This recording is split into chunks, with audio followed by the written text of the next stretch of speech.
नमस्कार, मैं हूं श्वेता सिंह और आप देख रहे हैं आज तक। प्रधानमंत्री नरेंद्र मोदी अचानक लद्दाख पहुंचे हैं और उनके इस दौरे पर हमारी मेगा कवरेज लगातार जारी है।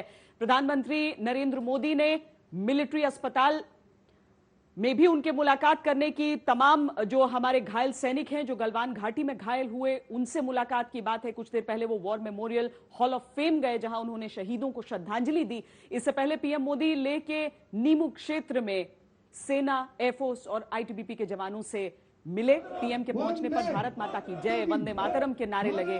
पीएम मोदी ने सैन्य अधिकारियों से एलएसी पर ताजा हालात पर जानकारी ली। जवानों से बातचीत के दौरान पीएम ने चीन को सख्त संदेश दिया। पीएम ने जवानों से कहा कि चीन के साथ सख्ती से निपटना होगा, पूरी ताकत से दुश्मन से निपटने की आवश्यकता है। भारत माता की वंदे वंदे वंदे माता की, भारत माता की वंदे वंदे वंदे माता की, भारत माता की वंदे वंदे वंदे माता की। आपको जल्दी जल्दी हम तमाम न्यूज अपडेट्स दे देते हैं कि प्रधानमंत्री नरेंद्र मोदी ने, जैसा कि हमने आपको बताया था कि भारत माता की। साथियों, आपका ये हौसला, आपका शौर्य और मां भारती के मान सम्मान की रक्षा के लिए आपका समर्पण अतुलनीय है। आपकी जीवटता भी दुनिया में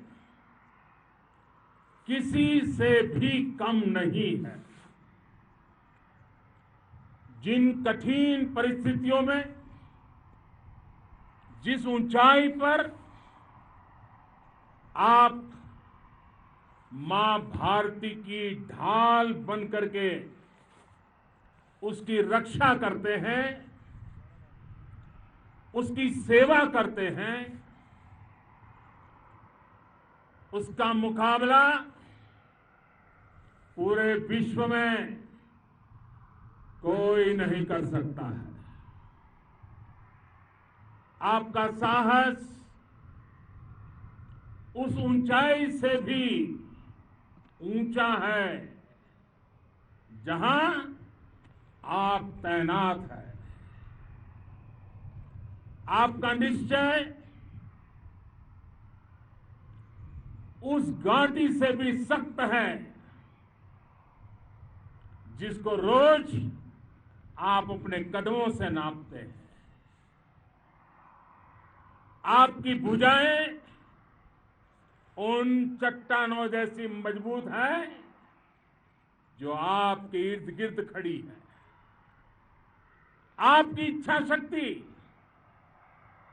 आसपास के पर्वतों जितनी अटल है। आज आपके बीच आकर मैं इसे महसूस कर रहा हूं, साक्षात अपनी आंखों से इसे देख रहा हूं। साथियों, जब देश की रक्षा आपके हाथों में है, आपके मजबूत इरादों में है, तो एक अटूट विश्वास है। सिर्फ मुझे नहीं, पूरे देश को अटूट विश्वास है और देश निश्चिंत भी है।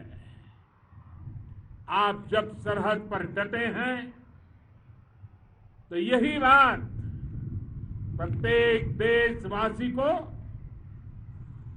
देश के लिए दिन रात काम करने के लिए प्रेरित करती है। आत्मनिर्भर भारत का संकल्प आप लोगों के कारण, आपके त्याग, बलिदान, पुरुषार्थ के कारण और मजबूत होता है। और अभी जो आपने और आपके साथियों ने वीरता दिखाई है, उसने पूरी दुनिया में ये संदेश दिया है कि भारत की ताकत क्या है। और मैं मेरे सामने महिला फौजियों को भी देख रहा हूं। युद्ध के मैदान में, सीमा पर ये दृश्य अपने आप को प्रेरणा देता है। साथियों, राष्ट्र कवि रामधारी सिंह दिनकर जी ने लिखा था, जिनके सिंहनाद से सहमी, जिनके सिंहनाद से सहमी, धरती रही अभी तक डोल। कलम आज उनकी जय बोल, कलम आज उनकी जय बोल। तो मैं आज अपनी वाणी से आपकी जय बोलता हूं, आपका अभिनंदन करता हूं।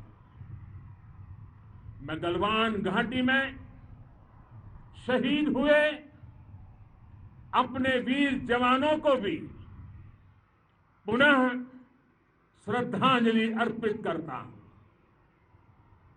इनमें पूरब से, पश्चिम से, उत्तर से, दक्षिण से, देश के हर कोने के वीर अपना शौर्य दिखाते थे। उनके पराक्रम,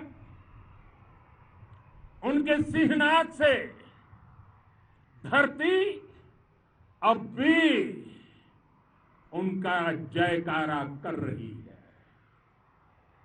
आज हर देशवासी का सिर आपके सामने, अपने देश के वीर सैनिकों के सामने आदरपूर्वक नतमस्तक होकर के नमन करता है। आज हर भारतीय की छाती आपकी वीरता और पराक्रम से फूली हुई है। साथियों, सिंधु के आशीर्वाद से ये धरती पुण्य हुई है। वीर सपूतों के शौर्य और पराक्रम की गाथाओं को ये धरती अपने आप में समेटे हुए है। लेह लद्दाख से लेकर करगिल और सियाचिन तक, रेजांगला की बर्फीली चोटियां से लेकर गलवान घाटी के ठंडे पानी की धारा तक, हर चोटी, हर पहाड़, हर जर्रा जर्रा, हर कंकड़ पत्थर भारतीय सैनिकों के पराक्रम की गवाही देते हैं। 14 कोर की जांबाजी के किस्से तो हर तरफ है। दुनिया ने आपका अदम्य साहस देखा है, जाना है। आपकी शौर्य गाथाएं घर घर में गूंज रही है और भारत माता के दुश्मनों ने आपकी फायर हुई देखी है और आपकी फ्यूरी भी। साथियों, लद्दाख का तो ये पूरा हिस्सा ये भारत का मस्तक है। 130 करोड़ भारतीयों के मान सम्मान का प्रतीक है। ये भूमि भारत के लिए सर्वस्व त्याग करने के लिए हमेशा तैयार रहने वाले राष्ट्रभक्तों की धरती है। इस धरती ने कुशक बकुला रिंपोचे जैसे महान राष्ट्रभक्त देश को दिए हैं। ये रिनपोंचे जी ही उन्हीं के कारण जिन्होंने दुश्मन के नापाक इरादों में स्थानीय लोगों को लामबंद किया। रिनपोंचे की अगुवाई में यहां अलगाव पैदा करने की हर साजिश को लद्दाख की राष्ट्रभक्त जनता ने नाकाम किया। ये उन्हीं के प्रेरक प्रयासों का परिणाम था कि देश को, भारतीय सेना को लद्दाख स्काउट नाम से इन्फेंट्री रेजिमेंट बनाने का प्रेरणा मिली। आज लद्दाख के लोग हर स्तर पर, चाहे वो सेना हो या सामान्य नागरिक के कर्तव्य हो, राष्ट्र को सशक्त करने के लिए अद्भुत योगदान दे रहे हैं। साथियों, हमारे यहां कहा जाता है, खड्गेन आक्रम्य भंजितः, खड्गेन आक्रम्य भुंजितः, वीर भोग्या वसुंधरा, यानी वीर अपने शस्त्र की ताकत से ही धरती की, मातृभूमि की रक्षा करते हैं। ये धरती वीर भोग्या है, वीरों के लिए है। इसकी रक्षा सुरक्षा को हमारा समर्थ और सामर्थ्य, हमारा संकल्प हिमालय जितना ही ऊंचा है। ये सामर्थ्य और ये संकल्प में इस समय आपकी आंखों में मैं देख सकता हूं। आपके चेहरों पर ये साफ साफ नजर आता है। आप उसी धरती के वीर हैं जिसने हजारों वर्षों से अनेकों आक्रांताओं के हमलों को, अत्याचारों का मुंह तोड़ जवाब दिया है।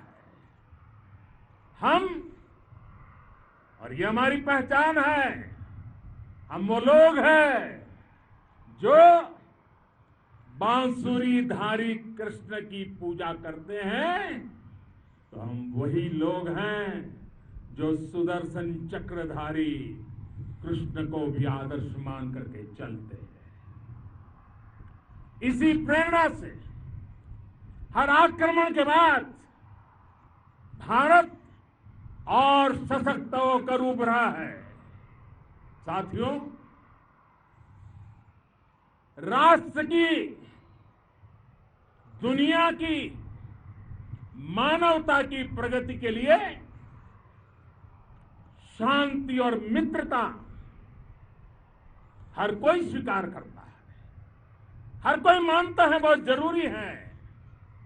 लेकिन हम ये भी जानते हैं कि शांति निर्बल कभी नहीं ला सकता। कमजोर शांति की पहल नहीं कर सकता। वीरता ही शांति की पूर्व शर्त होती है। भारत आज जल, थल, नभ और अंतरिक्ष तक अगर अपनी ताकत बढ़ा रहा है तो उसके पीछे का लक्ष्य मानव कल्याण ही है। भारत आज आधुनिक अस्त्र शस्त्र का निर्माण कर रहा है। दुनिया के आधुनिक से आधुनिक तकनीक भारत की सेना के लिए ला रहे हैं। तो उसके पीछे की भावना भी यही है। भारत अगर आधुनिक इंफ्रास्ट्रक्चर का निर्माण तेजी से कर रहा है तो उसके पीछे का संदेश भी यही है। विश्व युद्ध को अगर हम याद करें, विश्व युद्ध हो या फिर शांति की बात, जब भी जरूरत पड़ी है विश्व ने हमारे वीरों का पराक्रम भी देखा है और विश्व शांति के उनके प्रयासों को महसूस भी किया है। हमने हमेशा मानवता की, इंसानियत की, ह्यूमैनिटी की रक्षा और सुरक्षा के लिए काम किया है, जीवन खपाया है। आप सभी भारत के इसी लक्ष्य को, भारत की इसी परंपरा को, भारत की इस महान संस्कृति को स्थापित करने वाले अगवा लीडर हो। साथियों, महान संत तिरुवल्लुवर जी ने सैकड़ों वर्ष पूर्व कहा था, मारामाणम मांडह बड़ी चेलव ते तुम येना नानगे येमम पढ़ाई कहा। यानी शौर्य, सम्मान, मर्यादापूर्ण व्यवहार की परंपरा और विश्वसनीयता, ये चार गुण किसी भी देश की सेना का प्रतिबिंब होते हैं। भारत की सेनाएं हमेशा से इसी मार्ग पर चली है। साथियों, विस्तारवाद का युग समाप्त हो चुका है। ये युग विकासवाद का है। तेजी से बदलते हुए समय में विकासवाद ही प्रासंगिक है। विकासवाद के लिए ही अवसर है और विकासवाद ही भविष्य का आधार भी है। बीती शताब्दियों में विस्तारवाद ने ही मानवता का सबसे ज्यादा हित किया, मानवता को विनाश करने का प्रयास किया। विस्तारवाद की जीत जब किसी पर सवार हुई है, उसने हमेशा विश्व शांति के सामने खतरा पैदा किया है। और साथियों, ये न भूले, इतिहास गवाह है कि ऐसी ताकतें मिट गई हैं या मुड़ने के लिए मजबूर हो गई है। विश्व का हमेशा यही अनुभव रहा है और इसी अनुभव के आधार पर अब इस बार फिर से पूरे विश्व ने विस्तारवाद के खिलाफ मन बना लिया है। आज विश्व विकासवाद को समर्पित है और विकास की खुली स्पर्धा का स्वागत कर रहा है। साथियों, जब जब मैं राष्ट्र रक्षा से जुड़े किसी निर्णय के बारे में सोचता हूं तो मैं सबसे पहले दो माताओं का स्मरण करता हूं। जब भी मैं राष्ट्र रक्षा के विषय में सोचता हूं तो मैं सबसे पहले दो माताओं का स्मरण करता हूं। पहली, हम सभी की भारत माता। जब मैं दो माताओं का स्मरण करता हूं, पहली हम सभी की भारत माता और दूसरी वे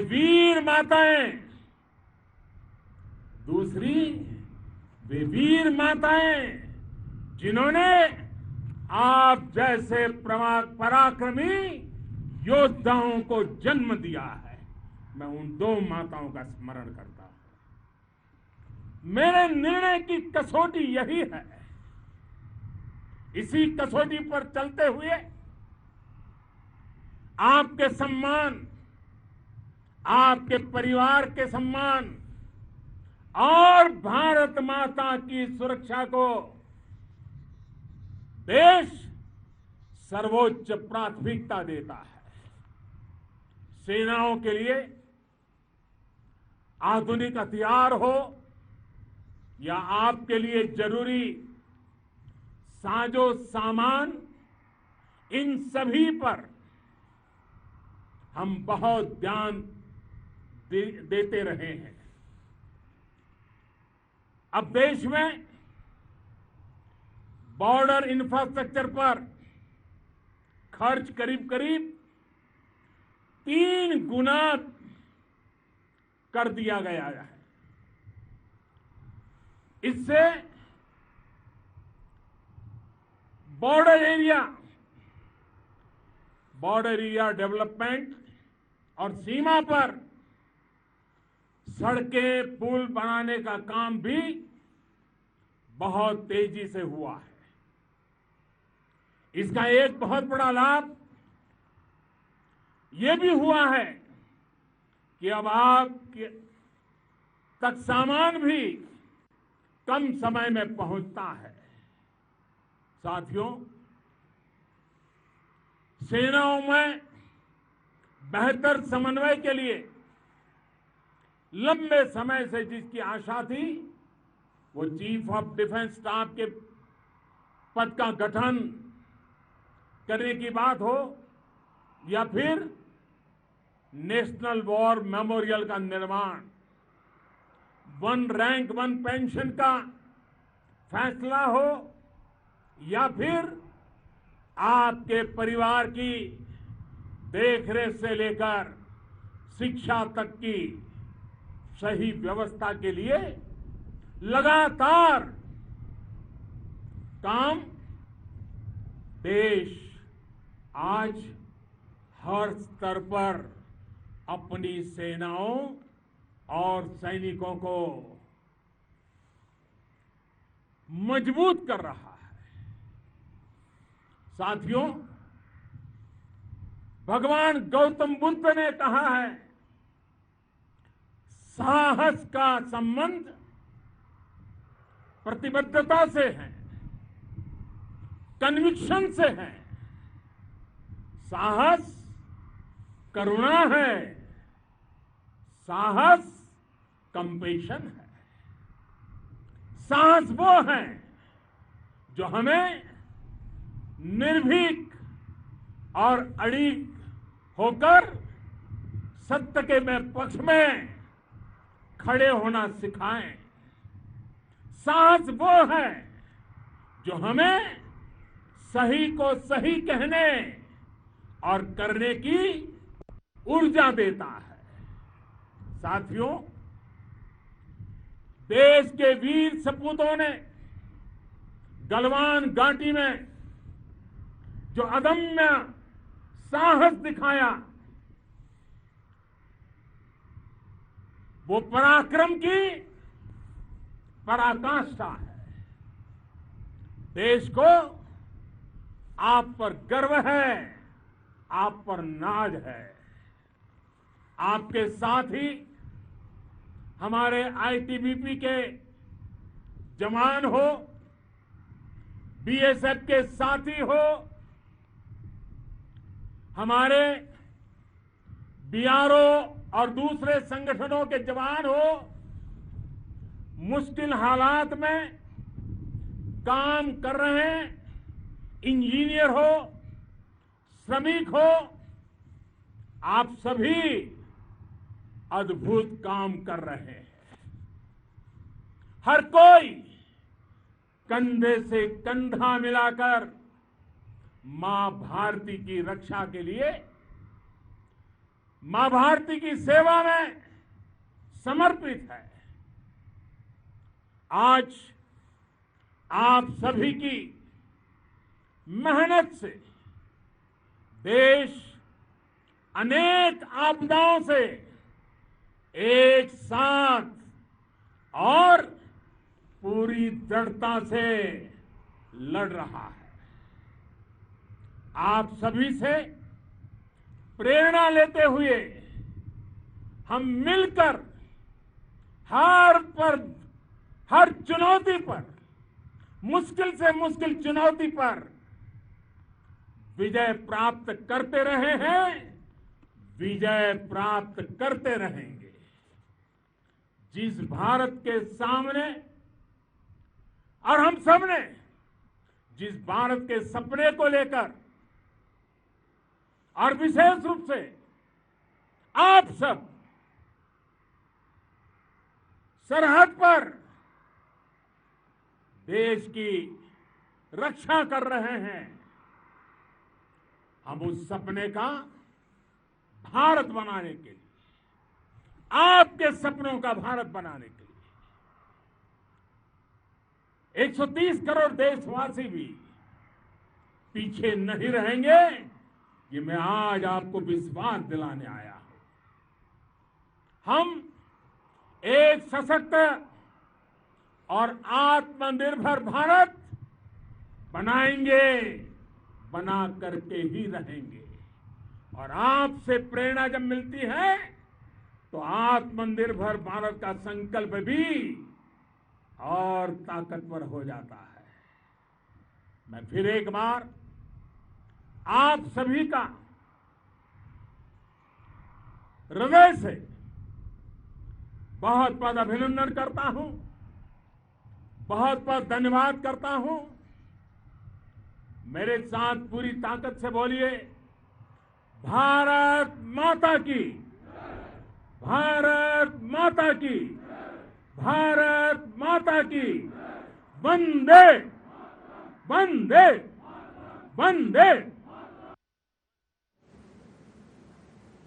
भारत माता की वंदे वंदे वंदे की जय और वंदे मातरम के उद्घोष के साथ प्रधानमंत्री नरेंद्र मोदी ने अपना संबोधन पूरा किया। लगभग आधे घंटे के लिए उन्होंने मिलिट्री बेस पर मौजूद एयरफोर्स, आर्मी, आईटीबीपी के जवानों को संबोधित किया है, सबके योगदान की बात की है। यहां तक कि राष्ट्रकवि रामधारी सिंह दिनकर की कविता की पंक्तियां भी यहां पर पढ़ी हैं, संतों की बात की है। लेकिन एक कमांडर की तरह सभी सैनिकों को जो उनके सामने मौजूद थे, सभी सैनिकों को यह समझाया है कि उनकी वीरता किस तरीके से उन चट्टानों से मेल खाती है, उन पहाड़ियों से मेल खाती है, किस तरीके से उनका दृढ़ निश्चय है। एक तरह से सबकी हौसला अफजाई, उन सबको यह बताना कि उनसे समूचा देश प्रेरणा ले रहा है। उन्होंने कहा कि उनके मन में हमेशा दो माओं का ख्याल आता है,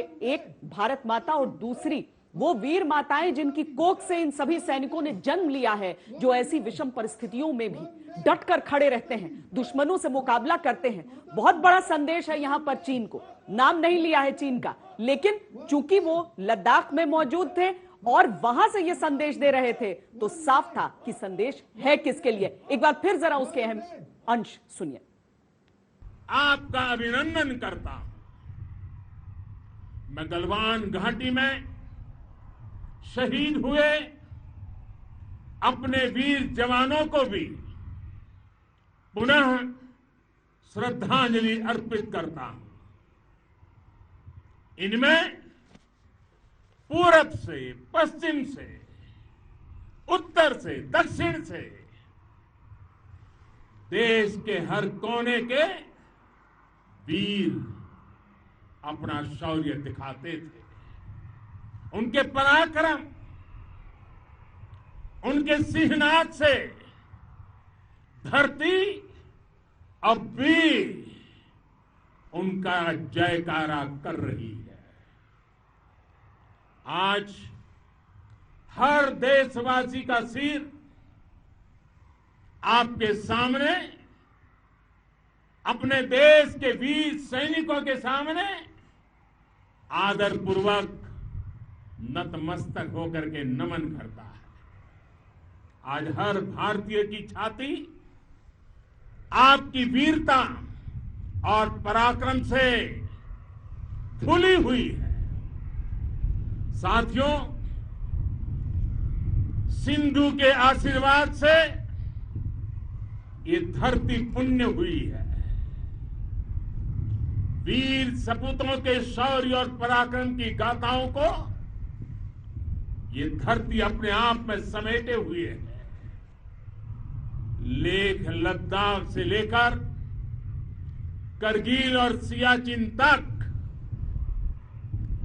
रेजांगला की बर्फीली चोटियां से लेकर गलवान घाटी के ठंडे पानी की धारा तक, हर चोटी, हर पहाड़, हर जर्रा जर्रा, हर कंकड़ पत्थर भारतीय सैनिकों के पराक्रम की गवाही देते हैं। 14 कोर की जांबाजी के किस्से तो हर तरफ है। दुनिया ने आपका अदम्य साहस देखा है, जाना है। आपकी शौर्य गाथाएं घर घर में गूंज रही है। भारत माता की जय, भारत माता की जय, भारत माता की जय, भारत माता की जय। साथियों, आपका ये हौसला, आपका शौर्य और मां भारती के मान सम्मान की रक्षा के लिए आपका समर्पण अतुलनीय है। आपकी जीवटता भी दुनिया में किसी से भी कम नहीं है। जिन कठिन परिस्थितियों में, जिस ऊंचाई पर आप मां भारती की ढाल बन करके उसकी रक्षा करते हैं, उसकी सेवा करते हैं, उसका मुकाबला पूरे विश्व में कोई नहीं कर सकता है। आपका साहस उस ऊंचाई से भी ऊंचा है जहां आप तैनात हैं। आपका निश्चय उस घाटी से भी सख्त है जिसको रोज आप अपने कदमों से नापते हैं। आपकी भुजाएं उन चट्टानों जैसी मजबूत हैं जो आपके इर्द गिर्द खड़ी है। आपकी इच्छा शक्ति आसपास के पर्वतों जितनी अटल है। आज आपके बीच आकर मैं इसे महसूस कर रहा हूं, साक्षात अपनी आंखों से इसे देख रहा हूं। साथियों, जब देश की रक्षा आपके हाथों में है, आपके मजबूत इरादों में है, तो एक अटूट विश्वास है। सिर्फ मुझे नहीं, पूरे देश को अटूट विश्वास है और देश निश्चिंत भी है। आप जब सरहद पर डटे हैं तो यही बात प्रत्येक देशवासी को देश के लिए दिन रात काम करने के लिए प्रेरित करती है। आत्मनिर्भर भारत। तो प्रधानमंत्री नरेंद्र मोदी ने जवानों को, सैनिकों को संबोधित किया है ये लद्दाख में। हमारे साथ इस समय हमारे संवाददाता मंजीत नेगी जुड़े हुए हैं और साथ में लेफ्टिनेंट जनरल सतीश दुआ जुड़े हुए हैं। मंजीत, मैं आती हूं आपके पास। पहले जनरल दुआ, जिस तरह से प्रधानमंत्री ने संबोधित किया है, अमूमन जब वॉर की स्थिति होती है, युद्ध की स्थिति होती है, देखते हैं सैन्य कमांडर अपने जवानों को इस तरीके से प्रेरित करते हैं। एक प्रधानमंत्री का एक कॉन्फ्लिक्ट जोन में जाना और इस तरह का एक भाषण देना आपके हिसाब से क्या है? सबसे पहले श्वेता, प्रधानमंत्री का देश के टॉप लीडर का फ्रंट लाइन में जाना न सिर्फ आर्म्ड फोर्सेस का मनोबल बढ़ाता है, ये मेरे ख्याल से पूरे देश का मनोबल बढ़ाता है। तकरीबन 2 महीने से ज्यादा हो गया इस चीज को चलते हुए और हमारी दोनों तरफ से जवान हताहत हुए हैं और इनके लिए पुनः श्रद्धांजलि अर्पित करने के अलावा प्रधानमंत्री का वहां जाना, उससे मनोबल के अलावा वो खुद जायजा ले सकते हैं डायरेक्टली फील्ड में कमांडर से बात करके। हॉस्पिटल गए हैं, सोल्जर से मिले हैं, उन लोगों से भी मिले हैं जो गलवान घाटी में थे। तो एक फर्स्ट हैंड अकाउंट जो होता है बिना बीच की लेयर्स के, वो बहुत बहुमूल्य होता है। तो मनोबल एक तरफ, जायजा लेना एक तरफ, और उसके बाद एक स्ट्रॉन्ग स्टेटमेंट। अब तो खैर हमने ये उनकी स्पीच ही सुन ली है, लेकिन एक स्ट्रॉन्ग स्टेटमेंट, चाहे वो दूसरे देश का नाम लें या ना लें, वो जो स्टेटमेंट उनकी तरफ से है, न सिर्फ श्रद्धांजलि अर्पित करते हुए, वो कहते हुए हम जो काबिलियत बनाएंगे सड़कों की, वो हौसला अफजाई फौज की, और क्लियरली इस बात का एक खुलासा करना या अनाउंसमेंट करना कि हमारी तरफ से हमें यकीन है कि हमारी फोर्सेस, हमारा देश इस सीमा को की टेरिटोरियल इंटीग्रिटी हमेशा बनाए रखेगा। तो मेरी समझ से एक बहुत अच्छा कदम पूरे देश के लिए, पूरे विश्व के लिए कोई एक स्टेटमेंट जाती है इससे। Thank you. वाकई, क्योंकि चाइना जैसे देश को देखते हुए और अभी तक हमारी जो नीति रही है, मैं उसकी तुलना जरूर आपसे चाहूंगी। लेकिन मंजीत, क्या प्रधानमंत्री दिल्ली के लिए वापस निकल चुके हैं वहां से? क्योंकि ये जो स्पीच हम सुन रहे थे वो तो सुरक्षा कारणों से होने के बाद हम उसका लाइव प्रसारण होता है। क्योंकि जब ये स्पीच चल रही थी तभी आपने आज तक पर बता दिया था कि प्रधानमंत्री किस टोन में, किस लहजे में और क्या बातें कह रहे हैं।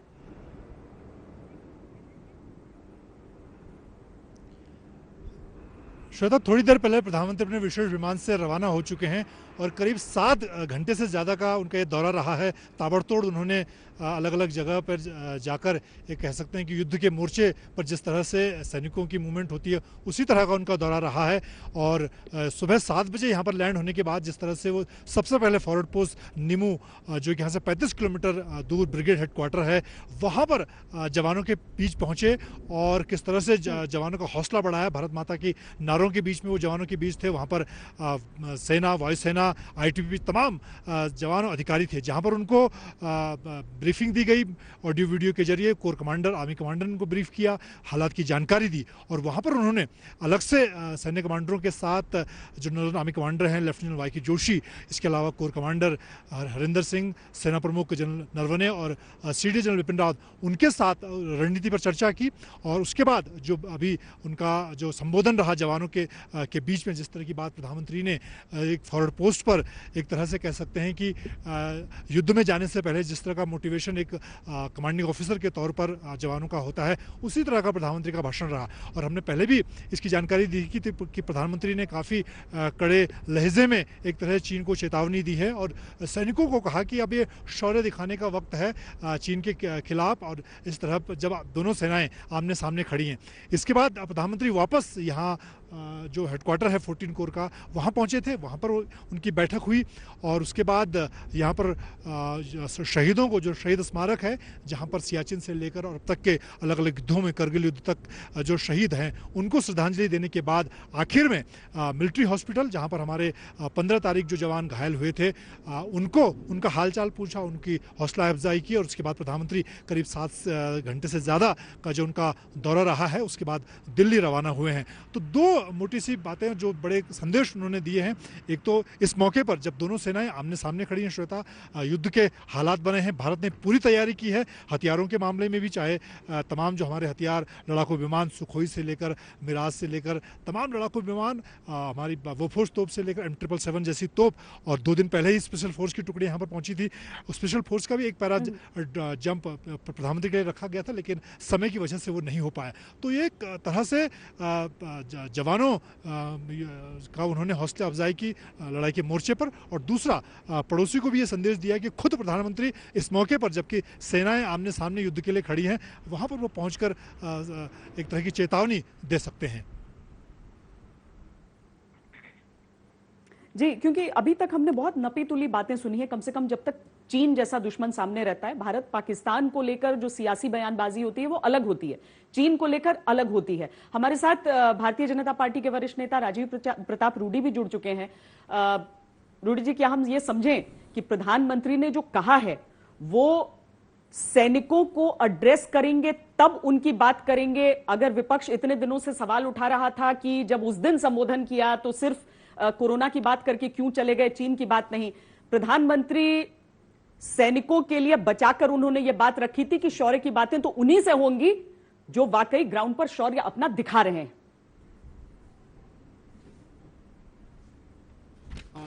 श्वेता, आपने बिल्कुल सही बात कहा। और जिस प्रकार से देश के प्रधानमंत्री ने दौरा किया है, देखिए 2 बातों का मैं संज्ञान लेना चाहूंगा। एक तो पहली बार कि जब देश के प्रधानमंत्री ने संबोधित किया था और उन्होंने कहा कि हम अपने शहीदों के बलिदान को, कुर्बानी को व्यर्थ नहीं जाने देंगे और हमें कोई कमजोर ना समझे। पहली बार 70 साल के इतिहास में चीन को किसी ने, पहली बार कोई प्रधानमंत्री भारत का, उसने खुली चुनौती दी थी। और रूडी जी, आपका माइक शायद गिरा हुआ है नीचे, आप अगर माइक लगा लें। हाँ, नहीं, जहां ये स्थिति बिगड़ा हुआ, आप क्या स्पष्ट हो? आप क्या स्पष्ट हो? जी। और पहली बार देश के इतिहास में किसी प्रधानमंत्री ने, मैंने जैसे बताया कि 70 साल के इतिहास में आज तक किसी ने चीन को इस प्रकार से खुली चुनौती नहीं दी थी कि देश के प्रधानमंत्री ने दिया और कहा कि हमारे शहीदों की कुर्बानी व्यर्थ नहीं जाएगा और कोई हमें आंख नहीं दिखा सकता है। और उसके बाद दूसरी बार, ये पहली बार जब हम गलवान वैली या लद्दाख में जिस प्रकार की परिस्थितियां उभरी हैं और हमारे जवान शहीद हुए हैं, लेकिन चीन में कितने मरे और कितने मरने के बाद ना उनको चीन ने स्वीकार किया, ना उनके बारे में कोई सरकारी विज्ञप्ति दी। राजीव जी, आपकी आवाज बहुत स्पष्ट नहीं आ रही है, तो हमारी टेक्निकल टीम उसे दुरुस्त कर ले, तब तक हम जनरल दुआ को जोड़ते हैं इस चर्चा में।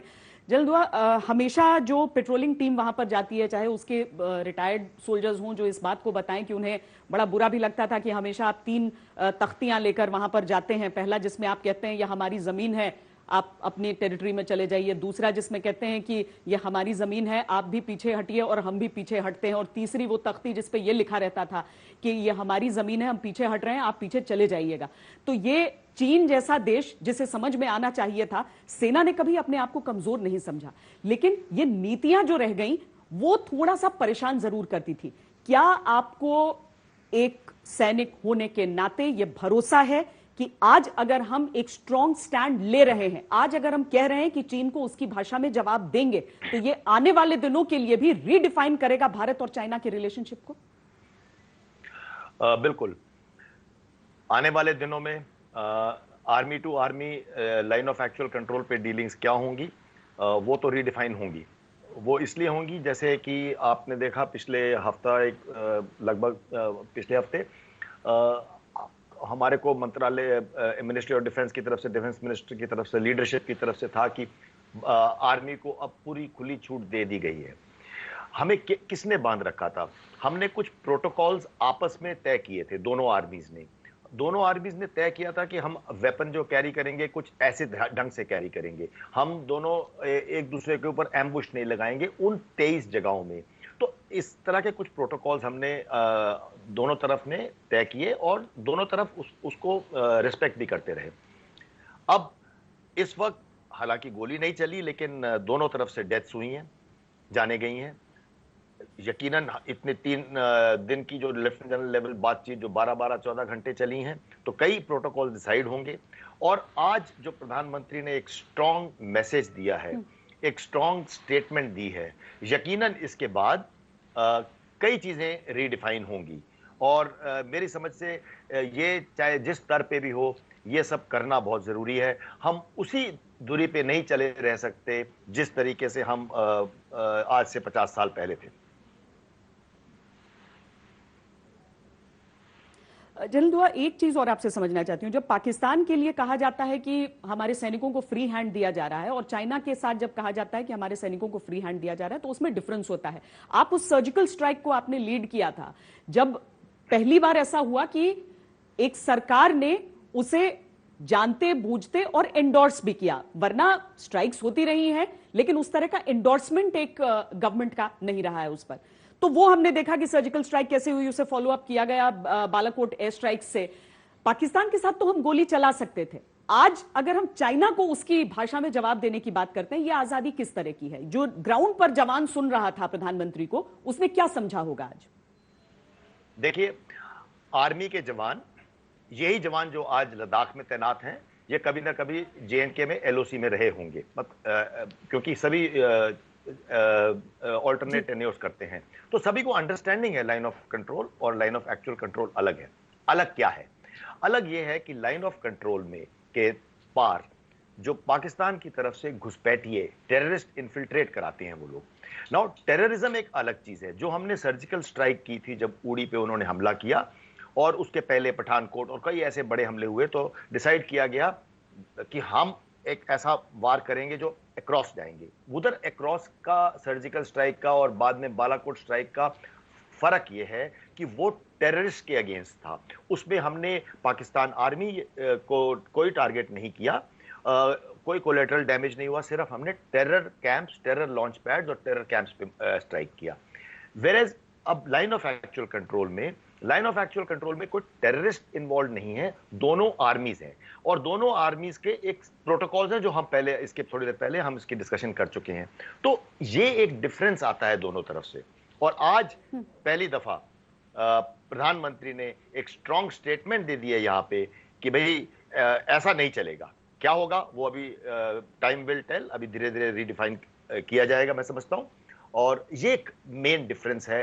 पाकिस्तान एक रोग स्टेट होने के नाते टेररिस्ट का जो इस्तेमाल करता है उसके लिए डीलिंग अलग है, और यहाँ आमने सामने दो आर्मीज हैं जिसका एक अलग टाइप का प्रोटोकॉल रहा है। और अब वो प्रोटोकॉल या वो तौर तरीके बदलेंगे, कितने बदलेंगे, कैसे बदलेंगे, वो डिसाइड किया जाएगा।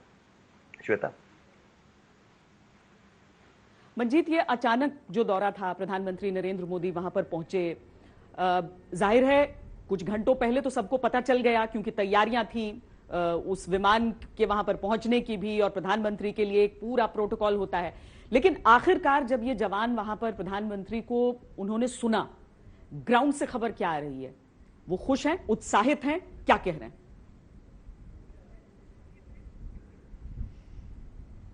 देखिए श्वेता, जब इसी हाईवे जहाँ इस वक्त हम खड़े हैं 14 कोर हेडक्वार्टर के आगे, यहाँ पर प्रधानमंत्री के जब काफिला जा रहा था तो काफ़ी जवान आसपास जो खड़े थे, कुछ लोग आगे बढ़ रहे थे, उनको भी प्रधानमंत्री लगातार हाथ हिला रहे थे, उनमें खुशी थी। अभी भी जब हम इस वक्त यहाँ पर लाइव के लिए खड़े हैं तो लगातार मीडिया के जरिए भी वो देख रहे हैं और हाथ हिलाकर भी वो हम लोगों का एक तरह से स्वागत कर रहे हैं। तो एक जोश लोगों में, और यहाँ पर जो सैनिक मुश्किल हालात में 12,000 से लेकर 14,000 15,000 फीट की ऊंचाई पर जो यहाँ पर जवान जवान तैनात होते हैं उनके बीच में। और ख़ास मुश्किल इसलिए कि इस वक्त जो हालात हैं, अभी बिल्कुल युद्ध जैसे हालात हैं सरहद पर, फॉरवर्ड पोस्ट पर पाकिस्तान चीन से लगने वाली जो लाइन ऑफ एक्चुअल कंट्रोल है, और वहाँ पर प्रधानमंत्री का जाना, और जिस तरह से जो पहला वीडियो जब प्रधानमंत्री ब्रिगेड हेडक्वार्टर फॉरवर्ड पोस्ट पर पहुँचे थे, वहाँ पर जिस तरह के नारे, भारत माता के नारे लग रहे थे प्रधानमंत्री के आने पर, वो दिखाता था कि कितना जोश, कितना जवानों में है। और ख़ासतौर से 15 जून की जो घटना हुई थी श्वेता, जब हमारे 20 जो जवान शहीद हुए थे, उसके बाद कहीं ना कहीं एक ये भावना थी कि हमें एक बड़ा नुकसान हुआ है, उसकी भरपाई की जानी चाहिए, उसका मुंहतोड़ जवाब दिया जाना चाहिए। और प्रधानमंत्री ने अपने पहले के भाषणों में, मन की बात में भी ये बात कही थी। लेकिन अब जिस तरह की बात प्रधानमंत्री ने शौर्य दिखाने की बात और जवाब देने की बात कही है जवानों के बीच में पहुंचकर, वो उनके जोश को कई गुना बढ़ा देता है, क्योंकि सीधे प्रधानमंत्री इस हालात में यहाँ पर पहुँचे हैं। तो एक तरह से उनके जो 20 जवानों को खोने का जो गम था श्वेता, उसका भी दर्द कहीं ना कहीं जवानों के बीच में कम हुआ है। प्रधानमंत्री ने वहाँ पर सीधे उन जवानों के बीच पहुँचे, और उसके बाद यहाँ पर जो घायल जवान हैं, जो मिलिट्री हॉस्पिटल में एडमिट हैं, उनसे भी प्रधानमंत्री मिले, उनका भी जोश बढ़ा है। यहाँ पर जो अब तक के अलग अलग लड़ाइयों में जवान शहीद हुए हैं, उनको भी प्रधानमंत्री ने श्रद्धांजलि दी। तो एक करीब 7 घंटे का जो उनका दौरा रहा है, उसमें प्रधानमंत्री की तरफ से कोशिश ये रही श्वेता कि हर उस पहलू को छुआ जाए जो इस मुश्किल हालात में यहाँ पर हमारे जवान इस वक्त, चाहे सेना के जवान हों, आईटीबीपी के लोग हों, भारतीय वायुसेना यहाँ पर बड़ी मुस्तैद है इस वक्त, जब लगातार भले ही दिल्ली में रहते हुए सारे अपडेट्स उनको मिल रहे थे, लेकिन आमने सामने बातचीत से बेहतर कोई जरिया होता नहीं है। अब प्रधानमंत्री नरेंद्र मोदी लेह दौरे पर गए तो साथ में यह भी देखना होगा, सियाचिन जो कि लद्दाख का ही अभी एक छोर वो समझ लीजिए, जहां पर पाकिस्तान से लगातार भिड़ंत रहती है, वहां पर एक तख्ती पर लिखा रहता है कि यहां मिलने वही आते हैं जो या तो दुश्मन होते हैं या सबसे अच्छे दोस्त। लद्दाख में भी कहावत यही है, क्योंकि इतनी ऊंचाई पर यह स्थित है कि यहां पर वहां पहुंचना और वहां पर उतनी देर रहने में ही काफी एफर्ट एक इंसानी शरीर को करना पड़ता है। हमारे सैनिक तो खैर, जो हमारे योद्धा हैं वो तो बहुत मजबूत है ही, लेकिन प्रधानमंत्री ने वहां जाकर एक संकेत जरूर सभी सैनिकों को दिया। राजीव प्रताप रूडी जी भी हमारे साथ अब जुड़ गए हैं। राजीव जी, जिस तरह से हम बातचीत भी कर रहे थे इससे पहले, संदेश जो सैनिकों को दिया है वहां पर तो उन्होंने दिया है, लेकिन संदेश चीन के लिए भी था, यह भी स्पष्ट है। और प्रधानमंत्री ने साथ में एक और बात कही कि शांति की बात वही कर सकता है जो वीर हो, यानी शांति के लिए भी आपको शौर्य चाहिए। यानी यह कोई युद्ध का उद्घोष नहीं था, लेकिन शांति भी होगी तो हमारे टर्म्स पर ही होगी। देखिए, एक प्रकार का शंखनाद तो था, और मैं जो पहले आपको कह रहा था, देश के प्रधानमंत्री का ये शौर्य अपने आप में बड़ा है कि चाहे वो पहले भी लद्दाख 2019 में गए थे, जोजिला प्रोजेक्ट को इनॉग्रेट करने श्रीनगर गए थे, और लगातार पहाड़ों में जाते रहे। अरुणाचल प्रदेश में 2015 में गए, 2019 में गए, कैलाश मानसरोवर गए। वो इन फौजियों के पास और सैनिकों के पास जाने में, वो उनके ताकत को बढ़ाने में हमेशा काम कर रहे हैं। और मैं समझता हूँ कि, और ये भी याद है कि देखिए किस प्रकार से हर परिस्थिति में, सामान्य दिनों में भी वो दिवाली में 2019 में, 2018 में उत्तराखंड में गए थे और जम्मू एंड कश्मीर राजौरी में गए थे। मैं ये बात जो आपने कहा कि जो शौर्य उन्होंने दिखाया, मैं सिर्फ 2 बातें कहना चाहूँगा। एक तो 15 की घटना के बाद, 15 जून की घटना के बाद उन्होंने स्पष्ट रूप से कहा था कि हमारे शौर्य का, हमारे शहीदों का बलिदान व्यर्थ नहीं जाएगा। और मैं समझता हूं कि देश के 70-72 वर्ष के इतिहास में पहली बार, जबकि चीन ने हमारा बहुत अतिक्रमण किया है, हमारे बहुत धरती को चुरा लिया है, कब्जा कर लिया है, चाहे 1950 से 60 के बीच में हो या पाकिस्तान ऑक्यूपाइड कश्मीर में हो, लेकिन पहली बार किसी देश के प्रधानमंत्री ने अपनी धरती से कहा है कि हम नजर उठाने नहीं देंगे। और ठीक 2 हफ्ते के भीतर वो उन शहीदों को सम्मान देने और फौजियों के पास, ये देखिए, ये जो अगर प्रधानमंत्री ने वहां जाकर के जिस प्रकार से हौसला बढ़ाया, जिस प्रकार से सलामी दी है, जो शंखनाद है, ये कोई सामान्य नहीं है। कोई देश का प्रधानमंत्री बॉर्डर पर जाके, जहां कुछ ही दिन पहले एक कॉन्फ्लिक्ट हुआ हो, और इस बात को याद रखना चाहिएगा कि ये टेरर, जैसे जनरल दुआ कह रहे थे, ये मिलिट्री प्रिपेयर्डनेस का एक पार्ट है। प्रधानमंत्री का वहां जाना कोई सामान्य संवाद नहीं है। और चीन भी अच्छी तरह इस बात को समझता है कि अब भारत के साथ जो भी आपकी कूटनीति हो, जो भी आपका संवाद पिछले 60 साल का हो, अब एक प्रूवन ट्रैक रिकॉर्ड का प्रधानमंत्री आज भारत के पास है। इसको आप जो नहीं, चीन को स्पष्ट तौर पर यह भी पता चलेगा कि वो किसी भी तरीके से आर्म ट्विस्ट नहीं कर सकता है। चीन से कोई डरने वाला नहीं है, यह संदेश हिंदुस्तान की तरफ से बार बार जाता है। और सबसे पहले तो लाइन ऑफ एक्चुअल कंट्रोल पर हमारी सेना ही आंखें दिखाकर उसे यह समझा देती है। चीन को भी समझ में आ चुका है कि भारत के साथ युद्ध उसका ऑप्शन नहीं है, क्योंकि अगर उसने यह एक्सट्रीम कदम उठाने की कोशिश की तो गलवान में जैसे डबल नुकसान का जवाब दिया था हमारे सैनिकों ने, उससे कहीं बेहतर हमारी शौर्य और कहीं दर्दनाक परिणाम चीन के लिए हो सकते हैं। बहुत बहुत धन्यवाद आप सबका इस पूरी चर्चा में जुड़ने के लिए।